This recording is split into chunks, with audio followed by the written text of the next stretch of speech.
Moab is just spectacular. When you're out there, you realize how little a human being is compared to how massive and powerful the Earth is.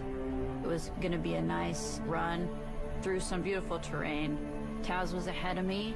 That's when a casual cruise turned into a fight or flight situation. I was in a state of shock, like, wow, what just happened to me? We have to cover an awful lot of ground. We figured out all the places an ultramarathoner might be, which is nearly anywhere. It can go from very pleasant to then you could be dealing with a 20-degree night. That's when things can get deadly. Taz's role initially seemed so subdued, but all of a sudden his role became apparent. Taz, I need you to get out. Oh, Taz, come on.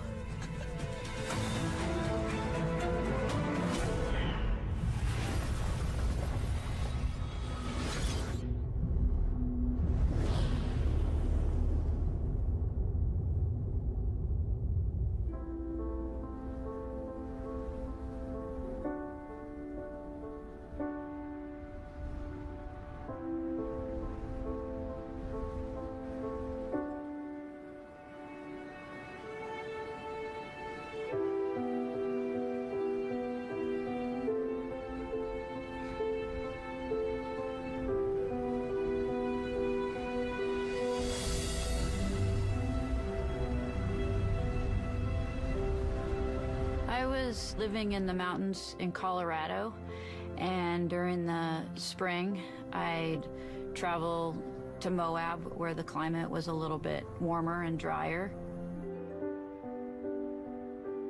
It had everything that an endurance athlete could need. It had awesome mountain bike trails, great trail running trails. It had a river where I could practice my kayaking.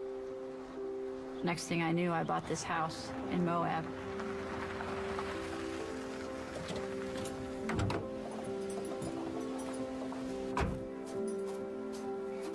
Hi, Dorothy. Hi. Come on, boy. Come here. Taz, come here. I brought Taz pretty much anywhere I could. He was my running partner. I went to a puppy rescue, and that's where I got Taz. And I remember I got there, and I was kind of looking around at the different puppies. And another lady went over to Taz and was looking at him. And all of a sudden, something inside of me was like, no, that's my dog. Like, I knew right then that there was something about that dog where I wanted him. And the second that she set him down, I went over there and grabbed him and said, I'll take this one. And he's been with me ever since. I gave Taz the name Taz because he fit with the character, the Tasmanian Devil, and he literally would spin circles. He was so hyper as a puppy.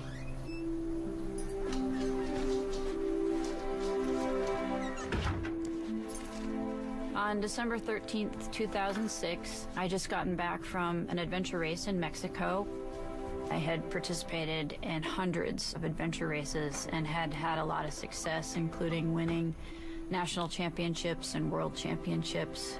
And I was competing at a professional level, sponsored, and racing nearly every weekend.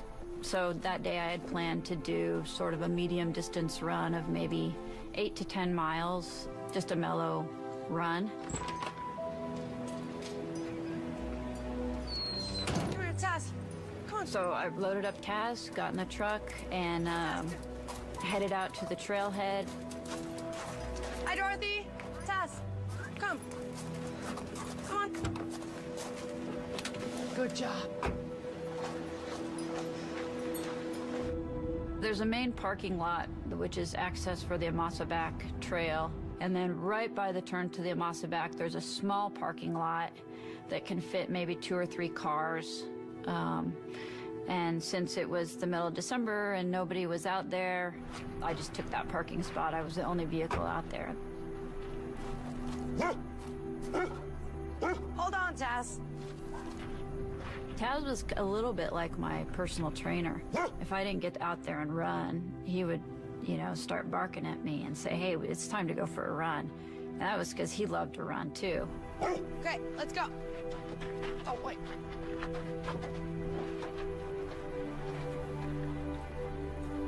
Okay, let's go.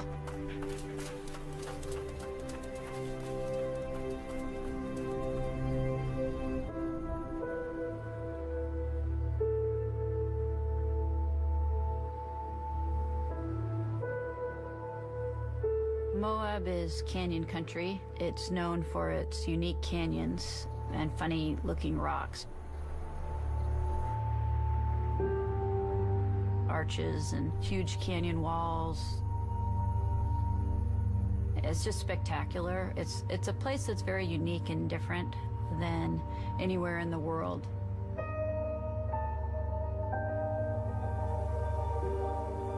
When you're out there, you realize how little a human being is compared to how massive and powerful the Earth is. It was just a beautiful day, and probably, I don't know, 3 or 4 miles into it, there's a short section of the trail where you run through a canyon, and then you have to go up sort of a slick rock section. They call it slick rock. It's the type of rock that they have in Moab. And you have to kind of hike up the slick rock section and across a shelf to connect to another trail to make the loop. I was cruising along up there. Taz was ahead of me, and I was just behind him. And that's when suddenly a casual cruise turned into, you know, fight or flight situation.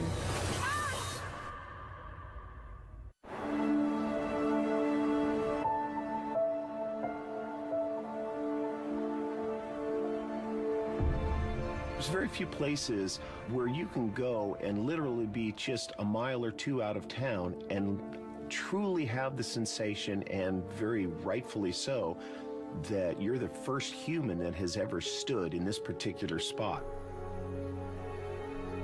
If you venture 10, 15, 20 miles out into the backcountry, it is truly a humbling place, because you can look around and you can see that this landscape, this terrain, hasn't changed in thousands and thousands of years, and you're just a little fleet on its butt, meaning that if it kills you tomorrow, it will never miss you.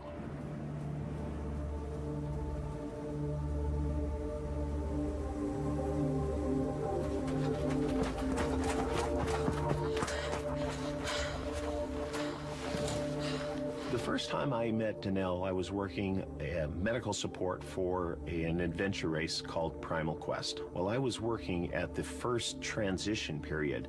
Now, the racers at this point had come over, I believe it's about 120 miles of open desert. The first racers started coming in, and they looked bad.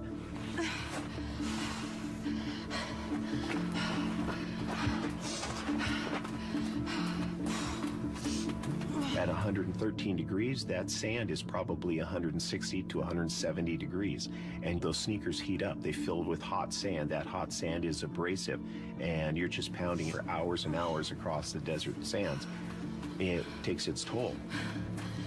Sand's done a number on your feet, man. Let me get you some bandages. I'm fine. Hand me that. What for? Can I have the duct tape, please? You're Danelle Ballinger. They radio told me your team beat the water to the last checkpoint. Let me get an IV hooked up for you. I'm fine. 2 waters and a Gatorade. I said, ma'am, I'd really like to get an IV started in you. You need fluids. And there was a caveat with the race that racers were allowed to receive IV fluids. However, they received an hour's time penalty. And she says, oh, I don't need an IV. I need 3 waters and 1 Gatorade and more duct tape. And with that, she grabbed the duct tape, she grabbed her Gatorade, she jumped on her bike and rode out into the desert. And I thought to myself at the time, that is the hardest woman I have ever met in my entire life.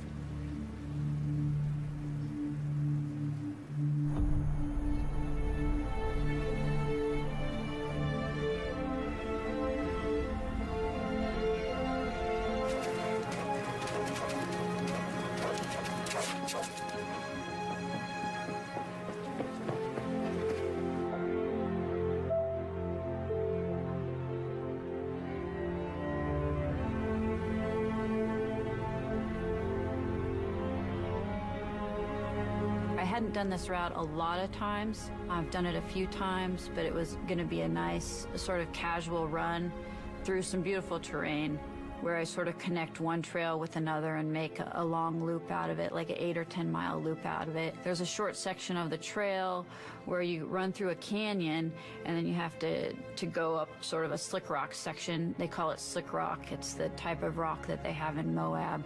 And you have to kind of hike up the slick rock section and across a shelf to connect to another trail. I was cruising along, Taz was ahead of me, and he made it no problem. Then I kind of hesitated thinking, wow, it's kind of wet.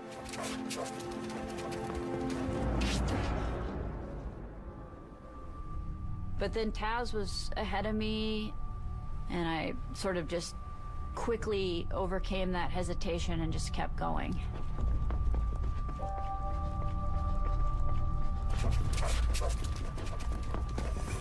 I was going across this shelf, and I couldn't see it at the time. There was a thin layer of ice.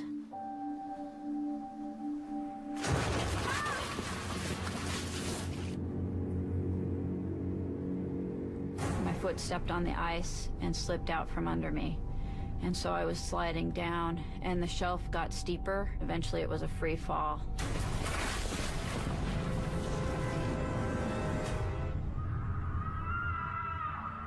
It couldn't have been but just a few seconds, but it seemed like a really long time. And the thoughts that went through my head, you know, was the initial thoughts of, oh my God, I've got to land this. But also that sort of brief thought of, oh my God, am I going to die? And then boom.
I thought that I was paralyzed because I hit so hard.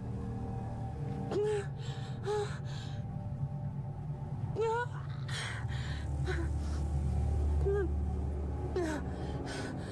I touched my right leg, and I could feel it, and I touched my left leg, and I could feel it, and I thought, okay, I'm fine. So I tried to stand up to walk out, and that's when I knew something was messed up, that I had done some major damage.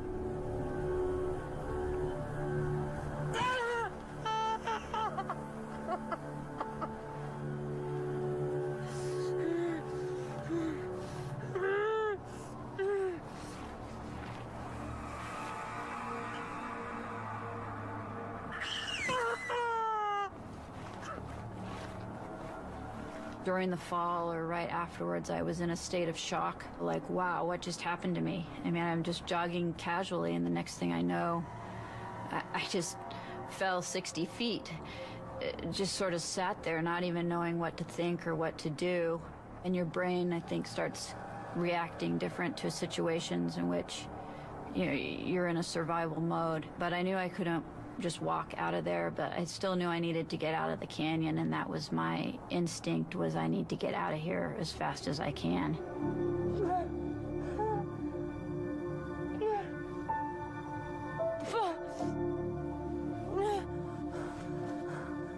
I was worried about Taz because I didn't want him to fall.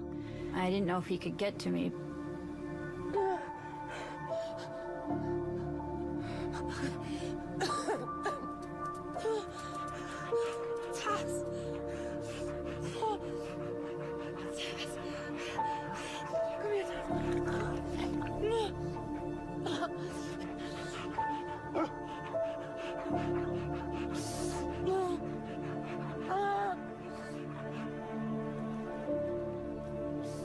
When I saw him coming around the corner, I knew there was a way out of there because he had made it to me.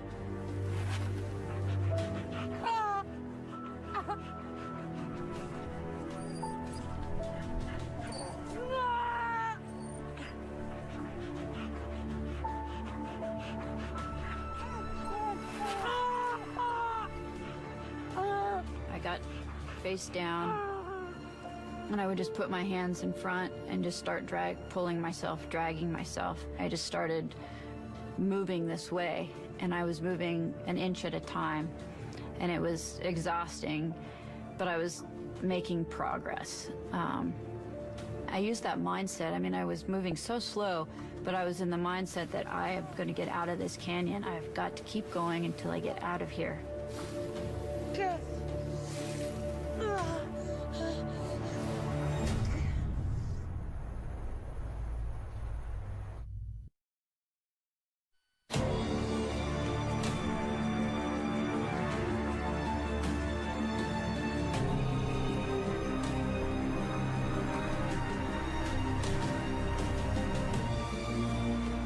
Moab is a place that draws people from all over the world following all sorts of different pursuits. The biggest facet of our weather there is the dramatic temperature differentials between day and night. It can go from very pleasant to quite cold. If you're out at a 60-degree temperature day, which is still probably quite comfortable, then you could be dealing with a 20-degree night. And that's when things can get deadly.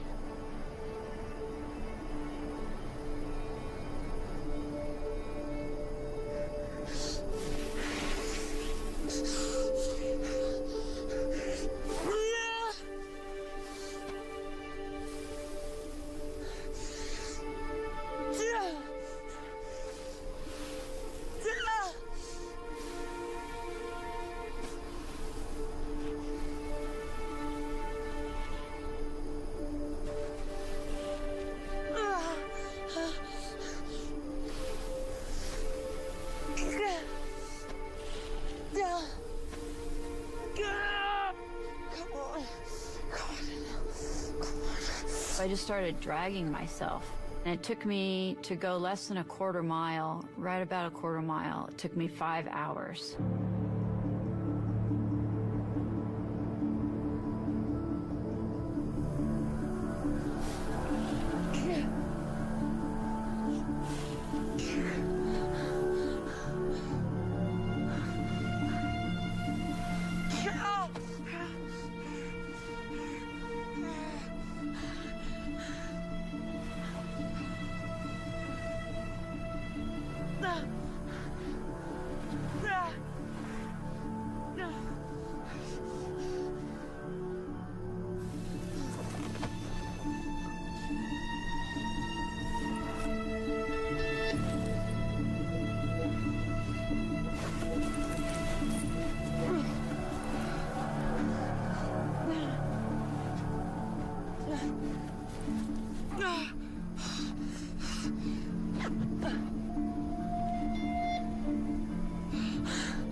The sun was starting to set, it was starting to get dark, temperatures were starting to drop. I had put my fleece shirt back on for warmth.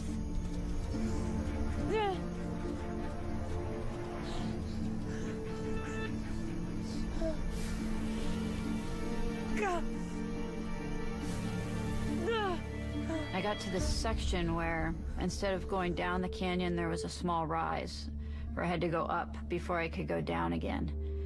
and I couldn't make it up.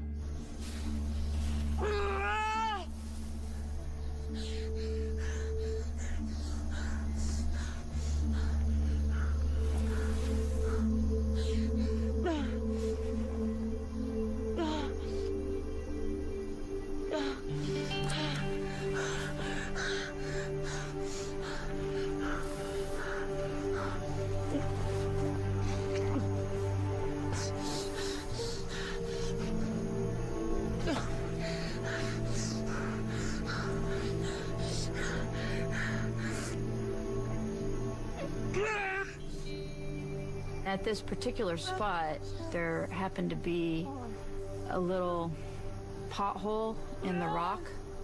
It had some snow melt in it, a little bit of water in there. I just had my 1 bottle of water, and I'd finished drinking that because I knew I needed to hydrate a little bit, and then I just put my mouth into the puddle and got a drink.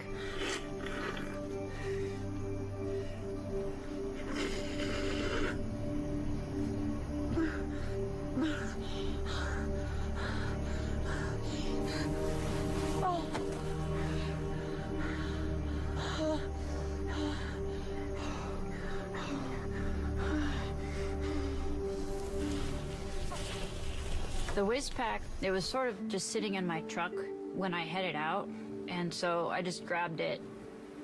So I didn't know what was in the zip pocket.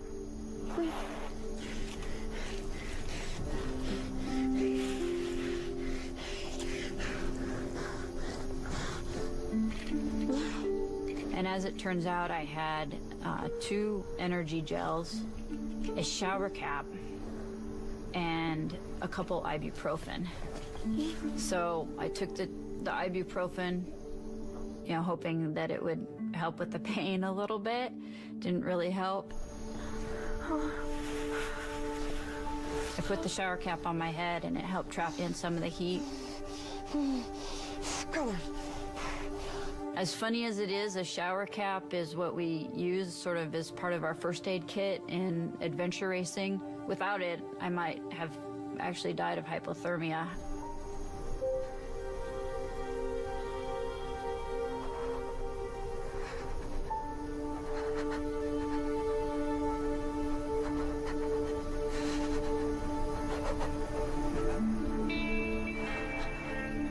So since I couldn't make it up that little rise, and I was near the puddle of water, I thought to myself, I'll just stay here tonight, and then in the morning, once I could see better, once daylight came and I could sort of see where I was going a little bit better, I'll just continue dragging myself out. When I finally just decided to settle, that's when the adrenaline wore off. That's when I realized something was really wrong, because it started to hurt a lot to move.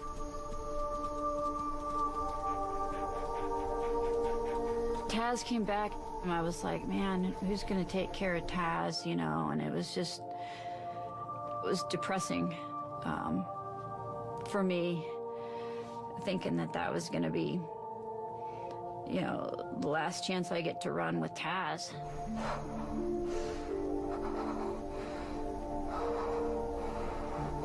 Temperatures were starting to drop. The only thing that I could do to stay warm was do head crunches. So I just sort of lifted my head, crunch, crunch.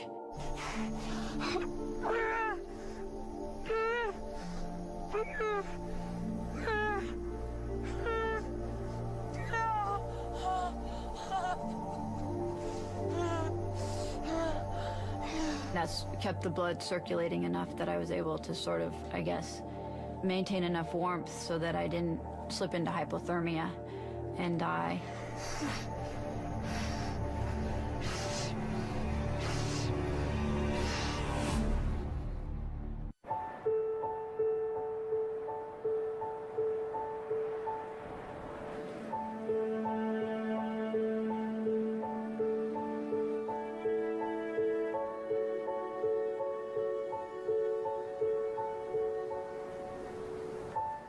My parents were always supportive of me, whatever I wanted to do. Somehow I got that gene, just to be motivated and the drive to endure.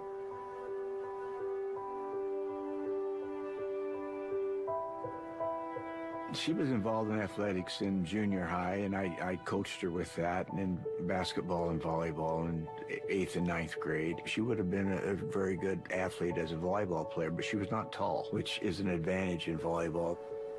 I mentioned, why don't you try cross country? In cross-country running, it didn't matter how tall you were, how short you were, how skinny you were, how fat you were. What matters was how fast you made it from the start to the finish. It was one of the best moves I've made. I really enjoy the cultural aspect of racing, as well as the physical and mental aspect of it. My wife and I really didn't know even what adventure racing was and what she was getting into.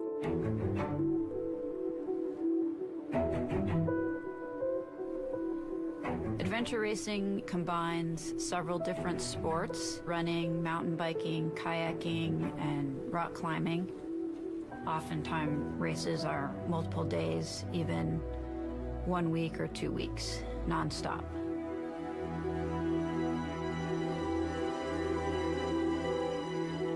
They're so far back in the wilderness that you don't really see a lot that happens. It probably was more dangerous than I thought, but they're smart. They're smart racers.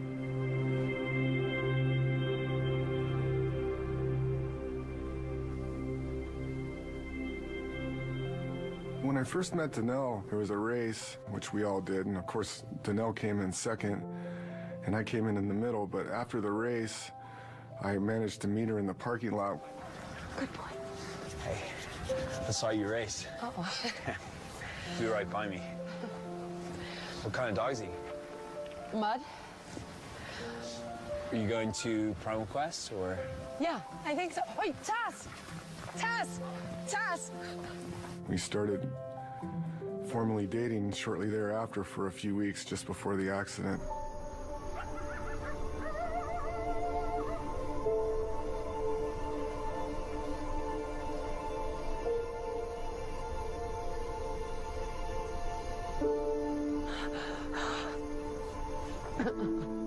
When I was laying there and I was thinking about my life and everything, I thought a lot about BC, and I thought, man, you know, I just met this guy that seems like we had such a good connection.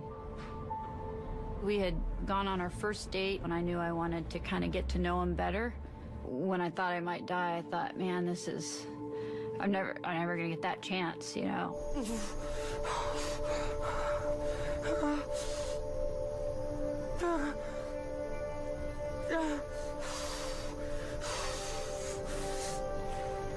She had the mental toughness to tolerate the extreme conditions in that desert in the cold December weather.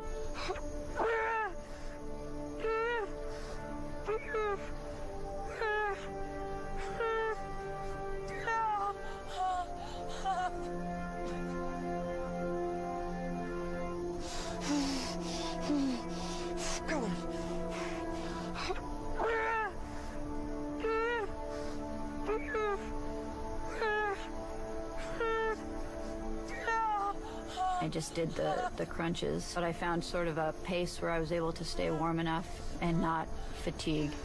It was cold. My feet had started to get frostbite, and I could tell that they were cold, and I had had frostbite on my feet before, so I knew that was going on.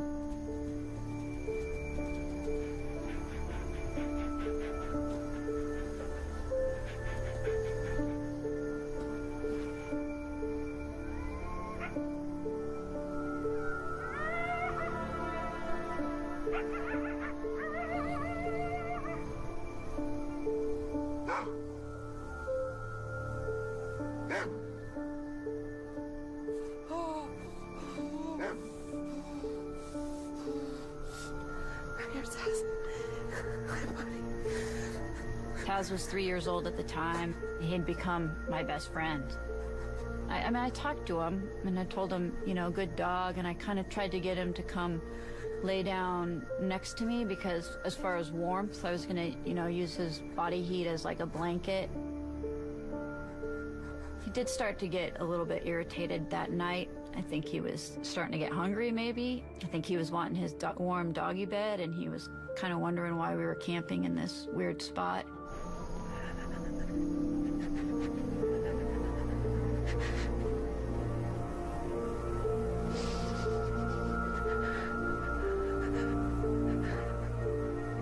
The human-animal bond is a powerful thing. There is some kind of connection there that is often difficult to explain.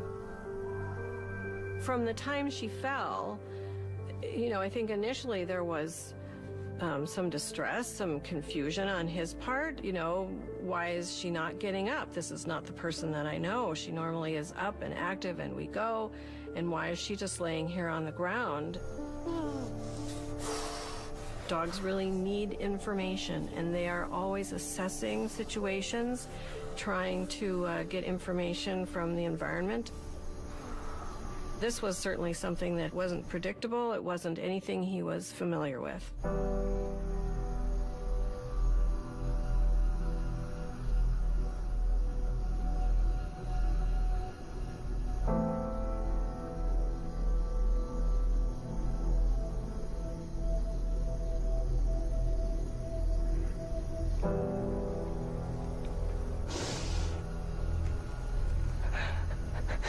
I started to think about my life.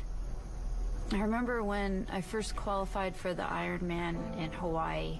I was going to college at the time, and my dad thought, you know, are you sure you want to spend all this money going to Hawaii to do the Ironman? You know, shouldn't you be focusing on your studies? I think my dad was just being realistic. And I said, well, I'm going to go ahead and I'm going to go do this, spend all my money and go to the Ironman. And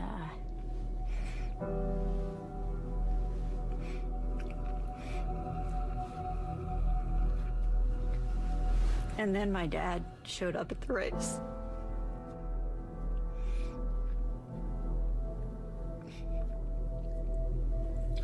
And I thought about my parents. And my sister and my friends. And you know, they had been so supportive of me. And I was lying there dying.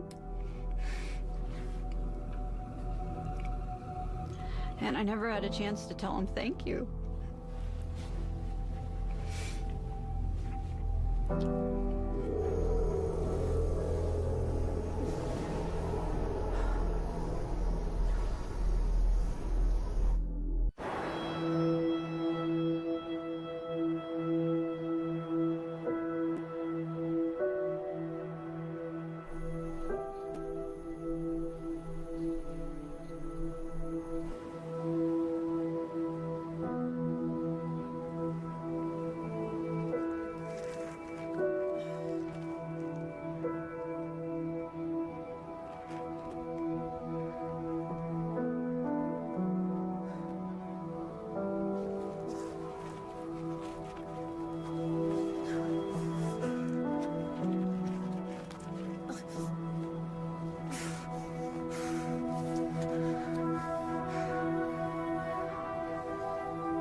First light hit, and I had a plan.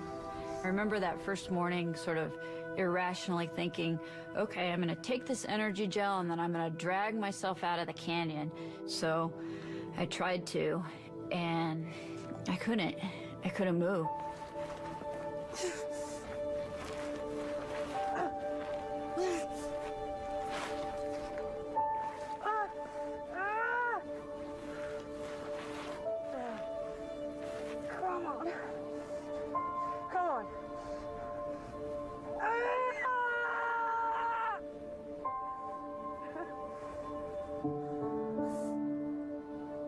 I didn't know what was wrong at the time, but as it turns out, my lower half was separated from my upper half. My bones had completely separated.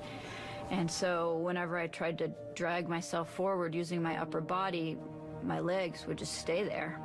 All my life, I've sort of been able to overcome things and figure things out on my own.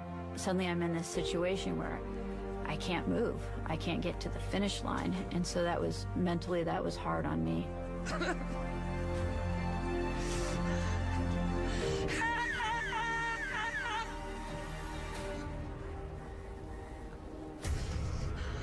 I realized that I need help, and I also realized that nobody knew where I was.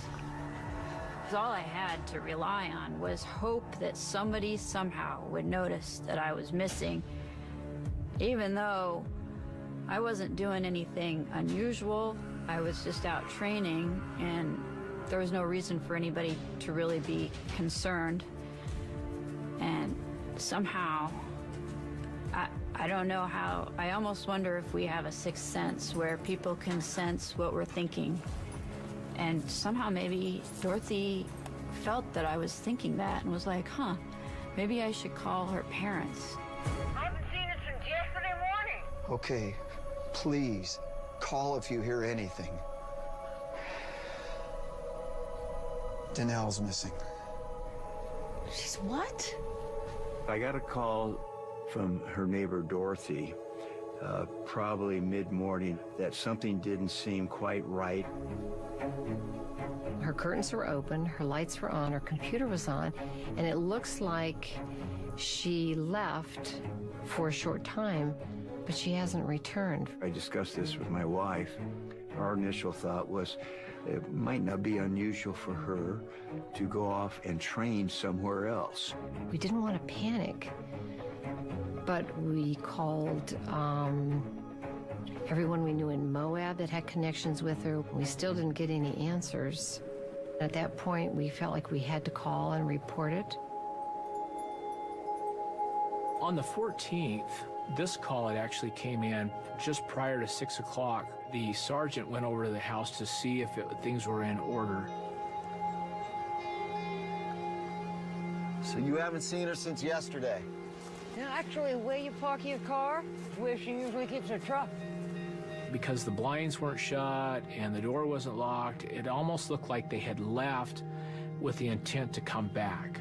They put out a Four Corners alert, and they basically at that point were not looking for her, they were looking for her truck. Hello? It's the Moab Sheriff. Did they find her? Okay. They want us to wait. And we were ready to leave because I had this feeling that if she was lost or something had happened, I knew I could find her. I'm sure I could not have, but I knew I could find her. And at that point, the sheriff's office had called and said, no, we really don't want you to come out. We want you to wait until we find her car. And the anxiety of waiting when you know you need to be out looking for your child, it was very, very difficult for us to wait.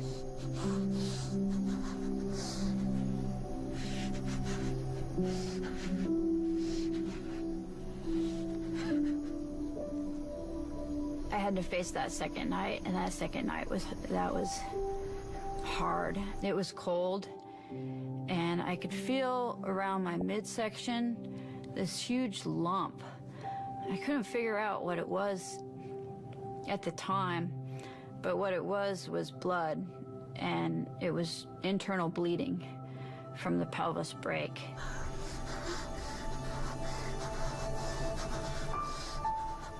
I guess most people die from these kind of injuries within 8 hours.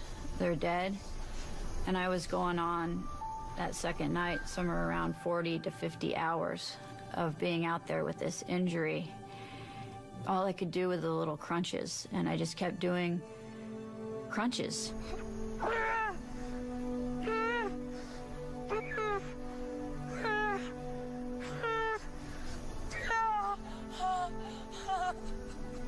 The stars that night started to look like blurs, and I had lost so much blood that I wasn't able to see clearly. I guess I must have been dying. I thought a lot about what I had done so far in my life, and I was happy with it.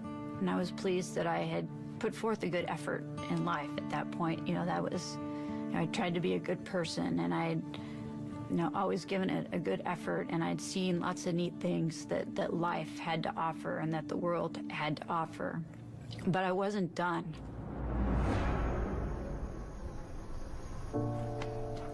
Ellie, come on. Wake up. Stay awake. Come on. Come on. You got this.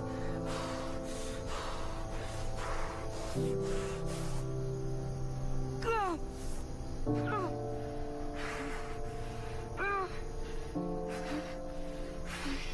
I knew I had to stay awake. I knew that if I did fall asleep, that I would die of hypothermia. And I think the cold alone, knowing that it was cold and that I had to do crunches in order to keep warm, helped keep me awake. I remember hearing voices in my head that were similar to like adventure racing, when, you know, we'd try to sleep for a little bit and then my teammates would wake me up and they would be like, "Come on, Nellie, like, come on, wake up, Nellie."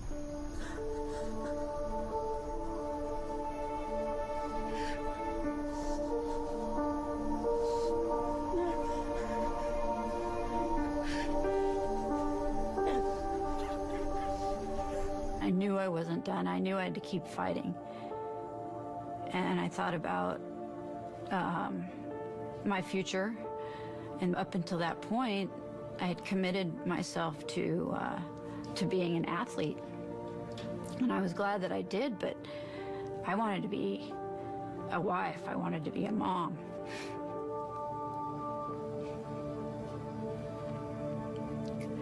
I wasn't done living my life. I still had a lot of life to live.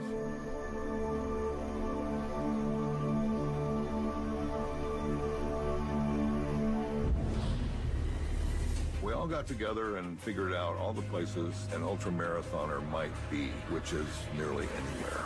I said, "Taz, you've got to go get help."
Hey, Craig. We have a missing female who hasn't been back to her house for 2 nights now. She's a big athlete, an adventure racer. Some of the neighbors think that she has probably gone off into the desert running. What's her name? Danelle Ballingy. I just wrapped a case. I first met Danelle Ballingy and following up on a check fraud case.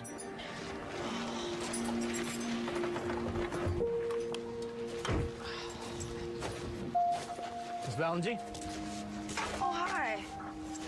I was living in both Colorado and Moab. I would rent my house out in Moab while I was gone, and I would just keep one of the rooms as a lock-off where I would come and visit when I was in Moab and I was doing my training.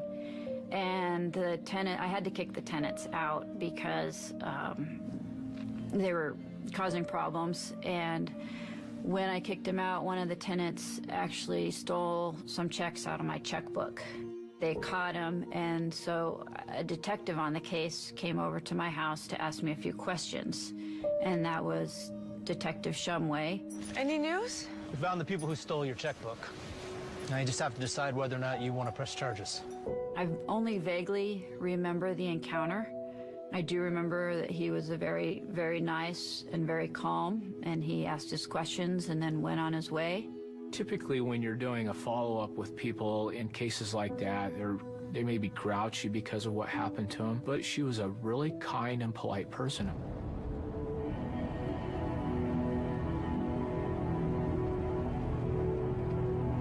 We took the report within the city, and the county would have been in charge of checking all the trailheads out of the city limits.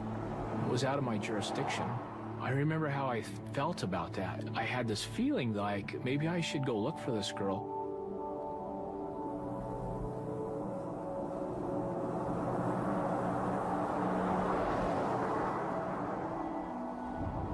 I was going to go out and check an area north of town. And there's a whole bunch of trailheads out there, and the reason I chose that was because it was so open to the sun. I thought if I'm going to go out trail running, and I run, I would go out there where it's more open and things are more thought out. After I checked the first one, I had this feeling that come over me that I needed to go back into town. I pulled up in front of her house, the pickup wasn't there. I turned off my vehicle and I relaxed, and I asked myself, I posed the question to myself, okay, where is she? And when I did that, in my mind's eye, something happened. And at that point, I knew where the pickup was at. I drove from her house down a road called Cane Creek Boulevard, and this trailhead is called the Mossaback Trailhead, and there's a series of parking lots.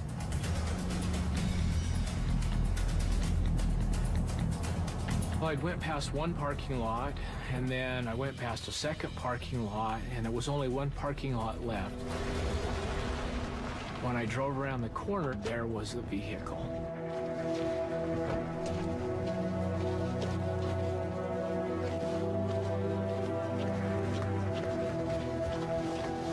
There was no cell phone service in the canyon.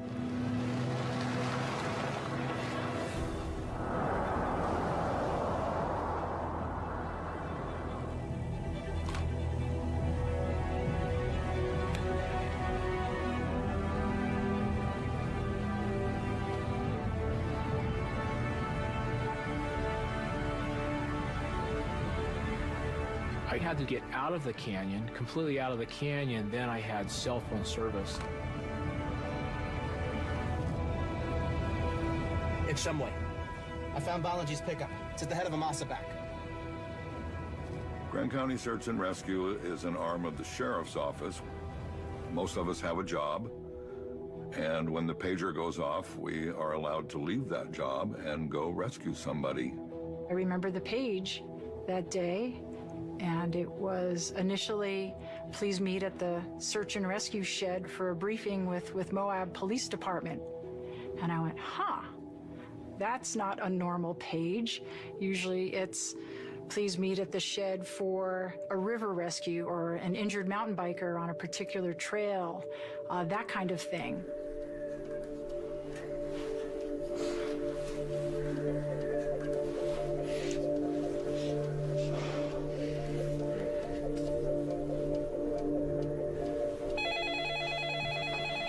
Hello.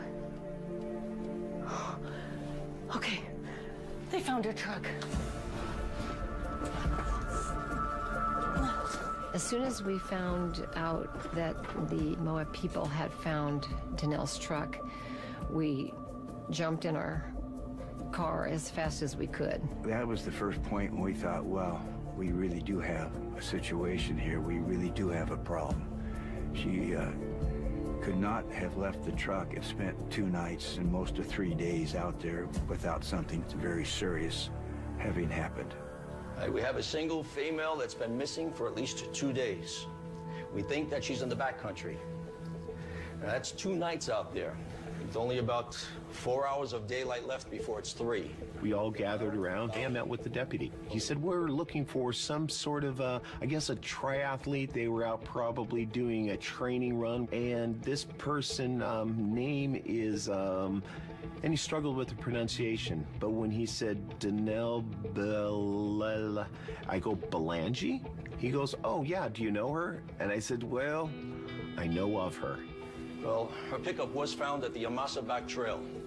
We're going to be looking at anything within 15 miles of that. Oh, and we've heard that she usually trains with a dog. So keep your eyes peeled for any domestic dogs, okay? All right, let's move, people. What do you know about her? I met her once. Leaves an impression. Real tough. 2 nights in the desert tough?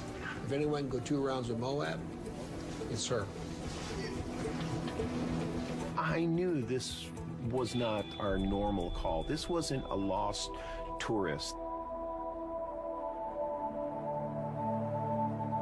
It was just a couple hours before sunset because they were very panicked on getting in there to try and find her before it got dark to get her out if she were still alive. The worst came to my mind. She may not have survived. We might be very lucky if she's still alive. It was December. I know the terrain. And to be out in that type of situation and not being able to get out. Someone as accomplished an athlete as she is, then it had to be very serious.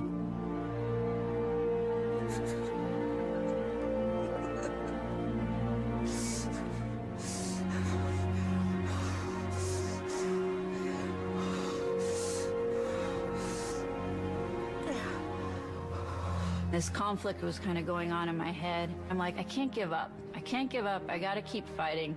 But then there was this other part of me is like, well, but you're not going to make it. So you might as well just come to terms with dying.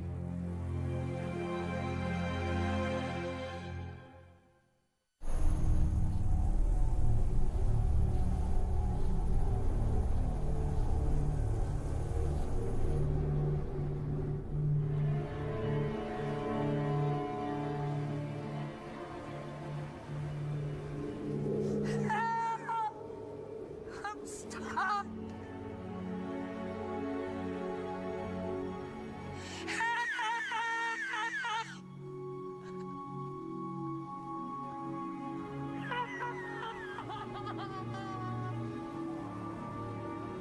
Moab's an incredibly beautiful place, but it's deceiving. It's beautiful, but if you're not prepared, you will see search and rescue.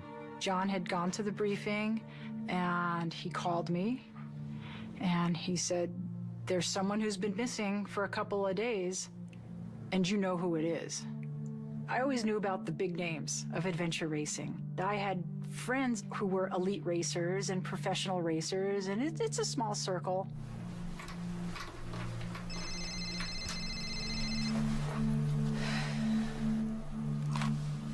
Hey, John. Right. Of course I know who she is. Okay.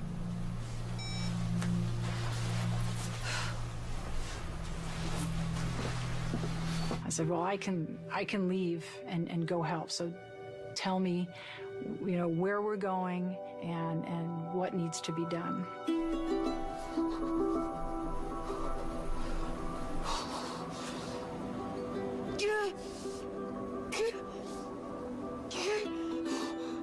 I thought about my future and the things that I wanted, and I knew that life was gonna sometimes be great and sometimes be bad. Sometimes it was gonna be easy, sometimes it was gonna be hard, and that's all I wanted. I just wanted a chance to experience more. When I thought I might die, I thought, man, I'm never gonna get that chance. She could be anywhere. Melissa, you take this fork and you have to go on foot. At that time in December, the sun sets about 5 o'clock. We had about 4 hours to cover an awful lot of ground. We all got together and figured out all the places that an ultramarathoner might be, which is nearly anywhere. This was a world-class adventure racer training in the backyard here that has been missing for several days. This didn't paint a very pretty picture to me because this person being as tough as nails, I've seen this person fight through adversity. I've seen this person, you know, just push and strive to get where she needed to be, and she's missing in the backcountry. This is just not a good sign.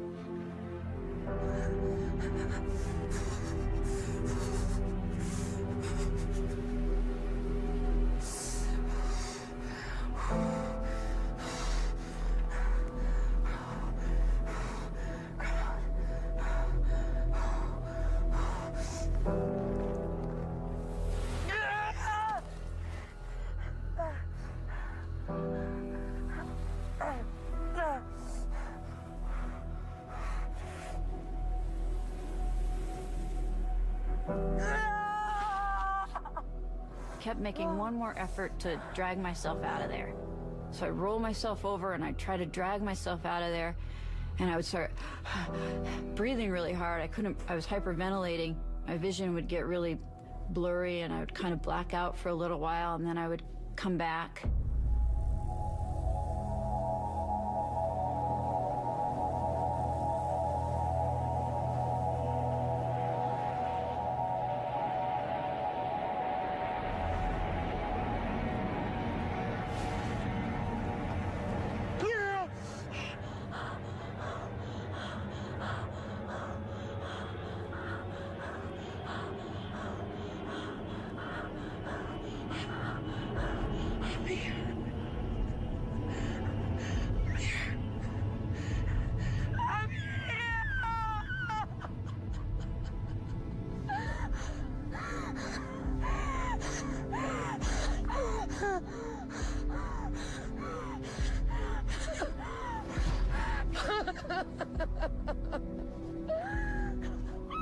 All these sounds would come and go, and I'd get hopeful, and then it was just somebody in the distance, or it was a plane overhead. And this had been going on for 2 days, and I would hear it and scream for help, scream top of my lungs, and then the sound would go away.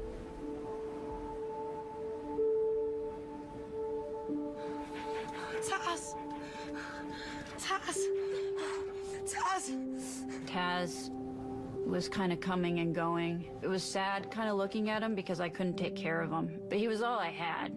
And so I gave him the characteristics of a human, and I asked him to go get help. Taz, I'm hurt. Taz, I need you to get help. You gotta get help. Taz, go. Go, Taz, go.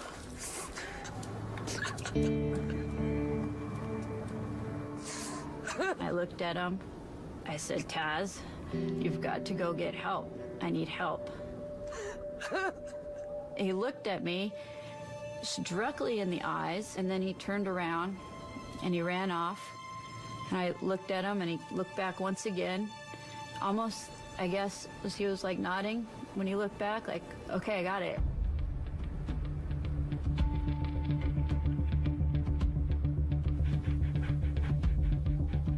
Because of that emotional connection, and there was that sort of almost mystical moment when their eyes met, and what was communicated at that time, we will never know what transpired there for sure, but it would certainly seem that there was some level of understanding.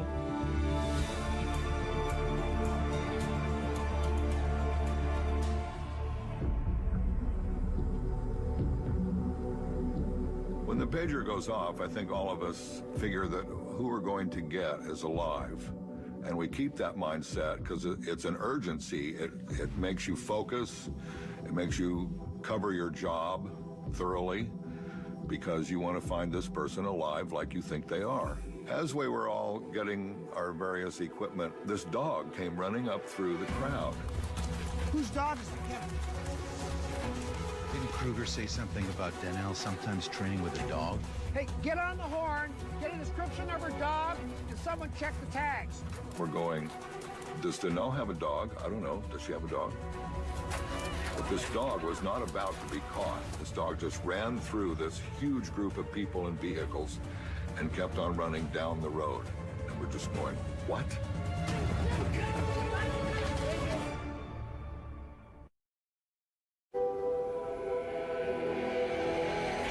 Whose dog is that, Kevin? For about 1 minute, there was this huge thing about the dog. But the dog just kept on running towards town. So the dog kind of ran out of our focus for a minute. Dogs in the desert seem to have a certain type of a personality, one of which is they're very loyal to their owners or their masters because, you know, we take them on the adventures. We are each other's lifeline. If you see a dog all by itself in the backcountry, you start to picture a very dark scene.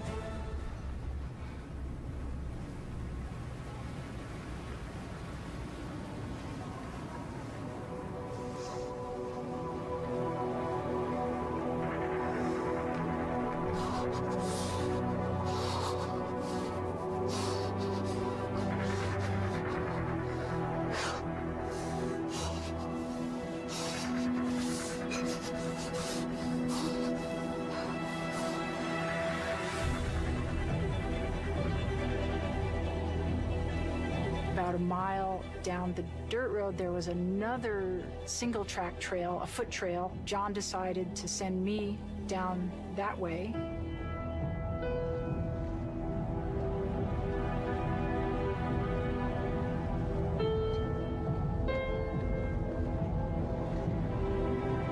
I started driving down the road to my trailhead, and the dog popped up on the road in front of me. He's running about 20, 30 feet in front of my car, and I'm approaching him, and he's looking over his shoulder at me. Okay, so I stop, and he stops. And so I start to get out, and he runs away. Okay, get back in my car, drive some more. He's still ahead of me. He does the same thing, and it's like, okay, what kind of game is this? What's going on? I saw that dog again. Looks like he's running back towards town.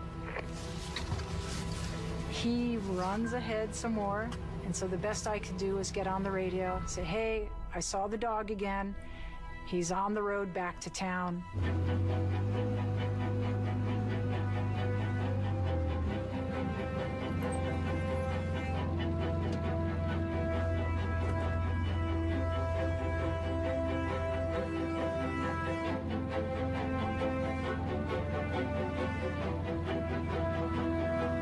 Looking in the various places where there was sand instead of rock. And I picked up some footprints that maybe were 2 days old. They may be a size that a female would have on, but there was also a dog print of the same age in the same tracks. So I'm starting to form this opinion in my mind about Danelle, her footprints, her route, and a dog.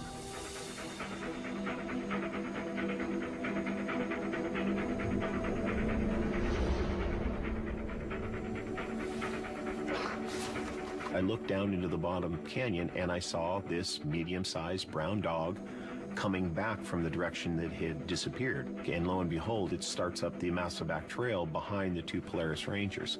So I radio across the canyon to the Rangers and I let them know that that dog that we had seen earlier is coming up behind them. There you go. Still got that dog on your 6. Don't try to stop him. Let's see where he wants to go. Try to follow him.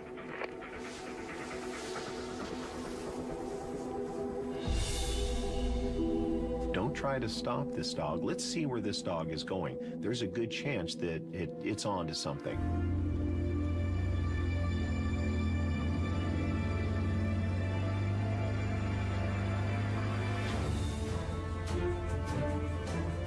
The dog arrives and stops and looks at me. And there's a connection. I got out of my UTV, moved about 5 feet toward the dog. The dog moves about 5 feet. I'm going, okay, I'm following the dog. The dog goes up over this little rise, and I follow. And over that little rise is another patch of sand with the footprints and the dog prints. After the dog showed me those prints, the dog left.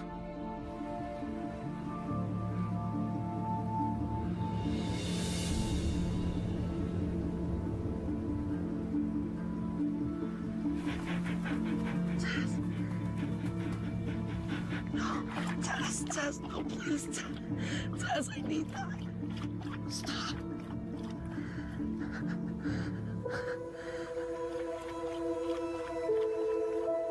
Taz comes running up the canyon, and I remember seeing his demeanor had changed. He was wagging his tail, and he hadn't wagged his tail the previous 2 days. And I hear this sound. And so I got this burst of adrenaline, thinking that somebody might be coming.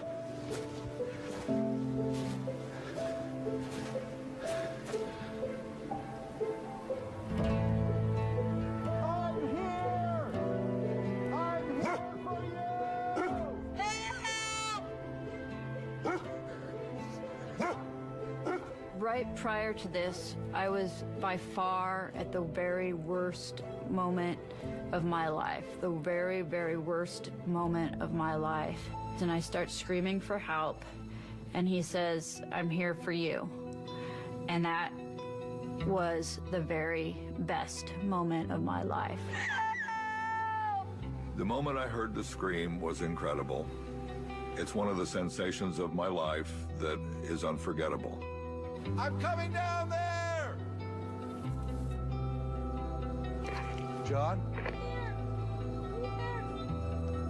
John, I found her. She's gonna need medical attention pronto. Copy? When I first saw Danelle, it was from about 50 feet away, looking down into this little drainage. Looked like this little tiny girl just lying on a flat piece of sandstone. Radioed back to the OIC that I had indeed found Danelle, so everybody come up this way. Danelle!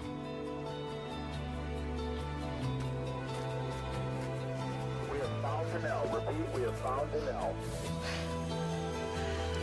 Copy that. On the radio, I hear Bago's voice. He said, I'm with her. She's good. All is okay. Come here. I'm here. Here. Okay. Here.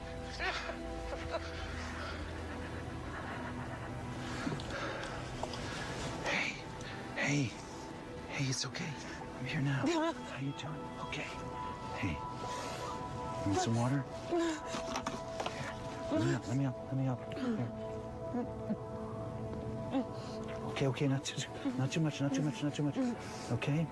You all right? Okay. Rest. Okay. All right, listen.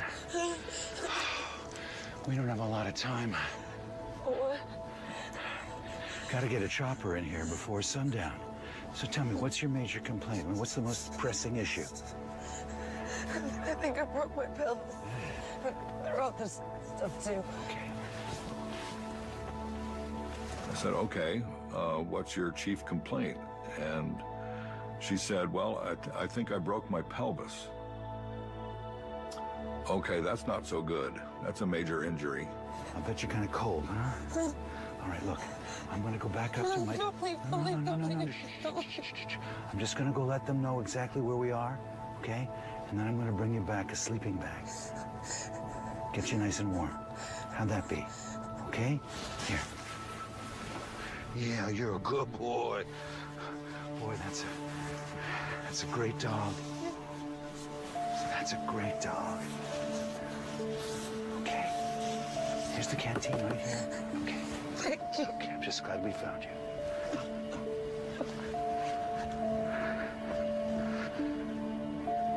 I went back up to the ATV and got a sleeping bag and got her gently into the sleeping bag, just so she wouldn't get any colder. Okay, you're gonna be fine. We're gonna get you out of here. When Bago came over the radio and said, I'm with the subject and she's 10-4, we were all excited to hear that news, but we knew our rescue wasn't over. We still needed to get her out of this very precarious canyon.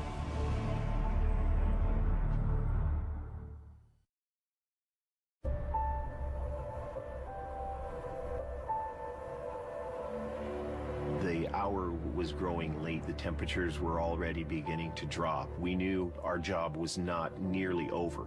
We needed to get her out of this very precarious, very difficult canyon. Here's that. All right? Thank you. Okay. You're gonna be fine. We're gonna get you out of here. And I got people coming right now, okay?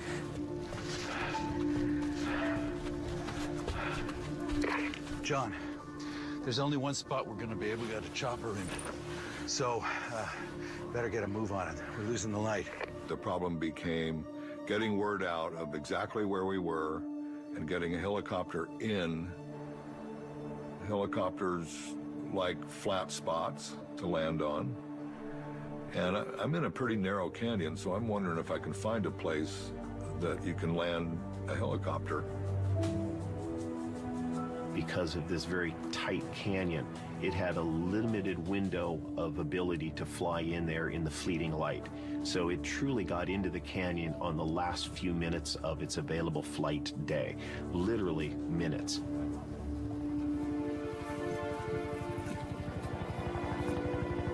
They had laid me on a stretcher, getting ready to put me in the helicopter, and I started to worry about Taz. You did it, Taz. You did it.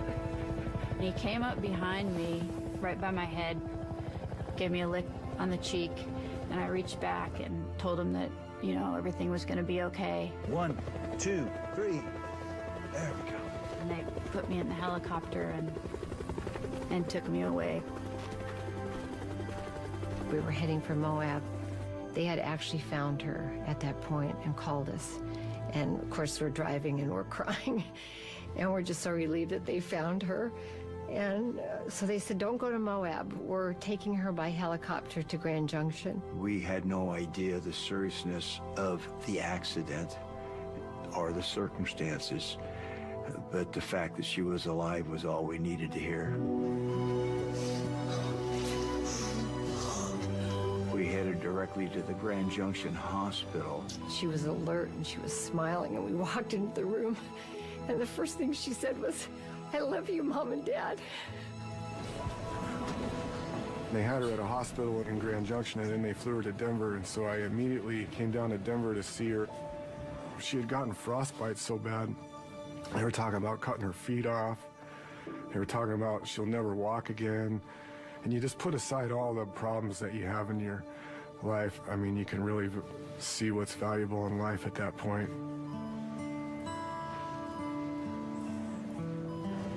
How do you feel? I've been better.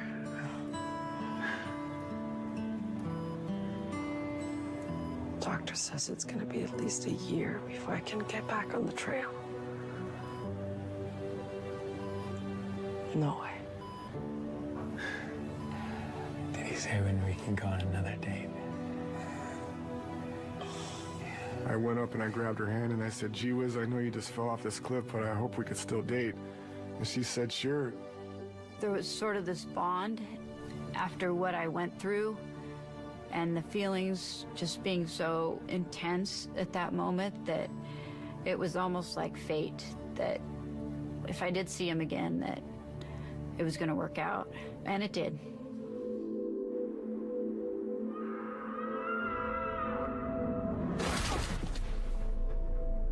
With the injury that she sustained, the right side of her body and her lower leg were now really no longer connected through any part of the bone. And so this area was essentially floppy. She couldn't stand on that leg. Everything worked out well. We fixed her both with some screws and also a plate that bridges the right side of her pelvis to the left side of her pelvis. Taz's role in this rescue initially seemed so subdued. It was just a dog. He was out, he was lost, he was separated from its master. What role could he possibly play? But when the dog reappeared, all of a sudden his role became apparent. A search that covers 20 square miles may take several weeks to perform. In the middle of December, nobody has several weeks. Most people don't have several days, let alone most people don't have several hours.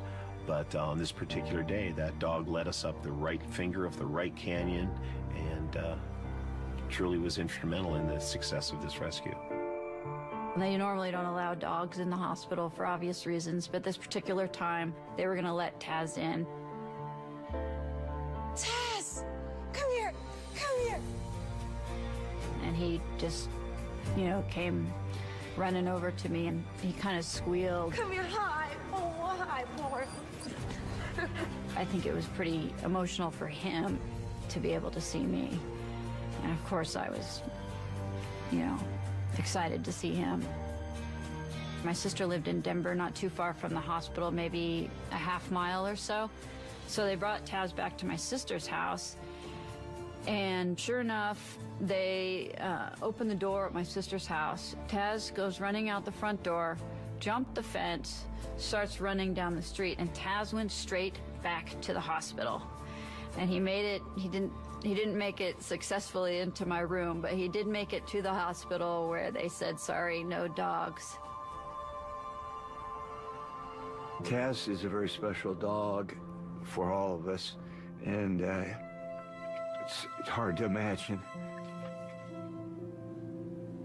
how special he would be to Nell.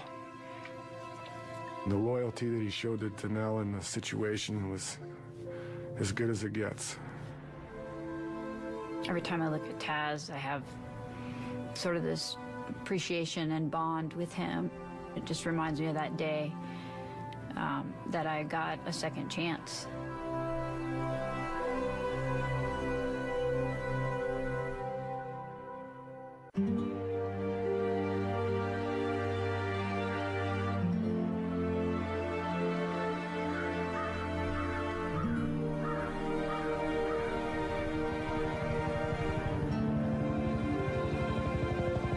It's not too often that you actually save a life. Usually you just go help somebody back to town. This time it was save a life. After the surgery, I was in the wheelchair for a couple months. I developed for myself a training plan as part of my rehab. I kind of started just rushing through wanting to do these things that I had envisioned there when I was dying. Like, I was just so excited. And adventure racing is like the ultimate of living. So I signed up for an adventure race, and I did it, and I did pretty good. When I heard that Danelle had competed in another one of these marathon adventures just 150 days after her surgery, it became clear that this was a person who was driven to succeed, and explained how she could survive in the elements as long as she did after her fracture. I did have to go back in the wheelchair after the adventure race because I was so sore, but it was, heck, I was alive, and so I was gonna do what I love to do. I was back to living full force within a couple months after the accident because I could.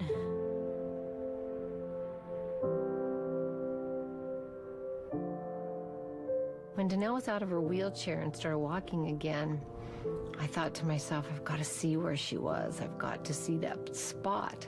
So we got a whole crew together. We got a lot of the rescue people together. We got Taz.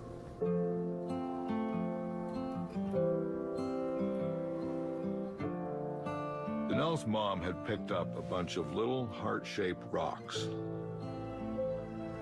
which she put right where Danelle was lying. I about lost it for that one. The mom and the heart-shaped rocks. That was good.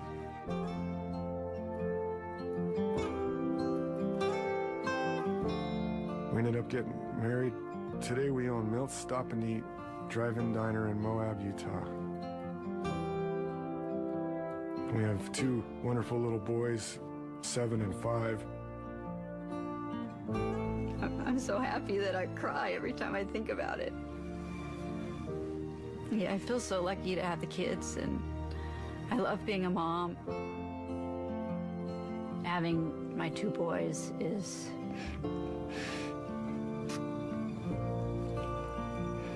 It was definitely worth the fight.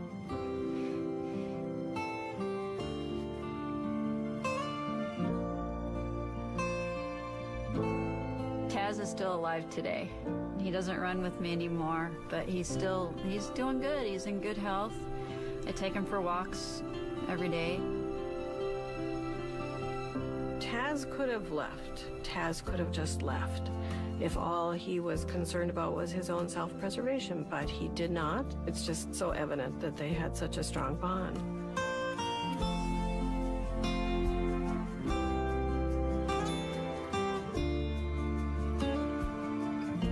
Danelle still tries to get quite a few races in each year.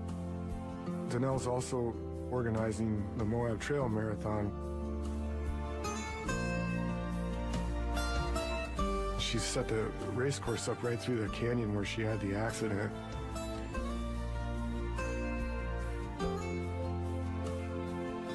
John and I do backcountry medical support for events. Our aid station is at the spot where Danelle spent those 2 nights. There were so many things that occurred that resulted in her rescue that were so fortunate for her and for all of us. Any one of those that had not happened, she wouldn't be with us today. It's something I think about all the time. How in the world was I so lucky that somehow these people, my heroes, were able to get to me? Every time I look at anybody that's part of the search, I've got this, my heart sort of beats extra strong, and I've got a special place for them, and they'll always be my hero. Taz is not only my hero, but he's also my best friend.